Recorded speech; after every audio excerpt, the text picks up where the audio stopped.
the way that her legs turned purple. I almost had to leave the theater during that part.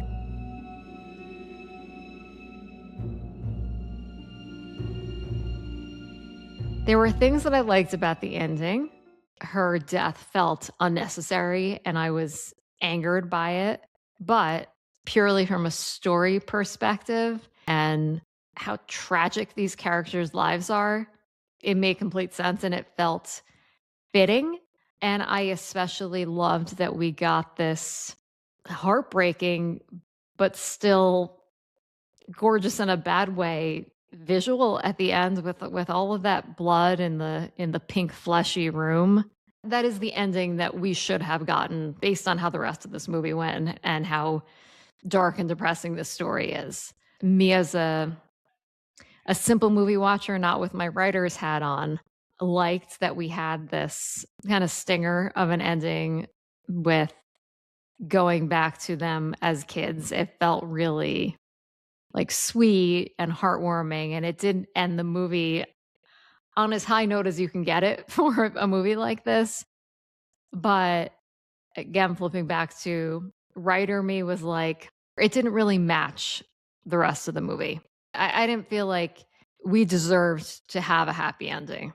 So I'm wondering if that was a note from somebody else and maybe not how Emerald intended this movie to end. I didn't even remember that they did a flashback because I was so distracted by the tragic ending. I think that I didn't like the ending because of I could not watch the way that her legs like turned purple. Like I almost had to leave the theater during that part. I'm like getting nauseous thinking about it because of her losing the baby, which is like such an intense decision in the film, and then to physically show it on her legs. And I know it's like throwing everything that I'm saying out the window because Emerald went there and she decided to make all these decisions, but like this is why it's just not for me because I cannot watch these types of things.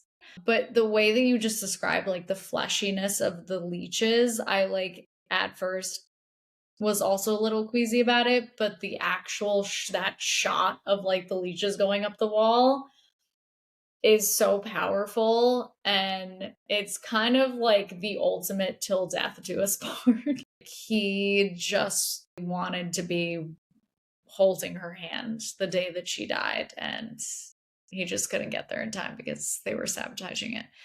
And I think if I were to redo it, I would have just had her die like from a broken heart because she thought that he left her. And they probably still could have done the leeches because they just thought she was sick. I could have done without some of the other. I would pick the semen tub every time over that scene. Wow, it's so funny, like the things that we can handle and the things that we can't. There was such a separation in my mind in watching that scene that I felt like I was just looking at a really old paint. You know, so many like old paintings, like the kind of paintings that we see in museums, are these really tragic, horrific scenes. And I was able to separate the emotion of what Kathy, the character, was going through in that moment and was just, I think, looking at that scene visually and then zooming out and saying, okay, what is an appropriate ending for a movie like this? But Yeah. Laura, writer wise, I know you're so disturbed by the scene that it may be hard for you to think clearly.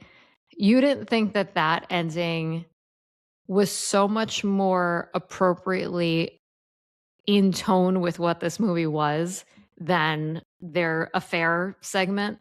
I don't know. I struggle with. Sorry, I'm not trying to be like, So the thing, buck up, Laura.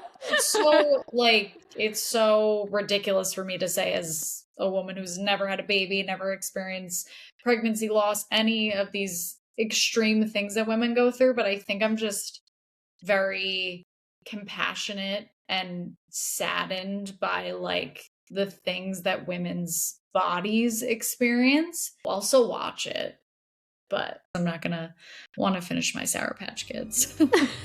it almost didn't have enough like kindling. Or too much kindling. I don't know. It was Maybe there all was a lot kindling. of kindling and no fire ever. Maybe there was just too much rain.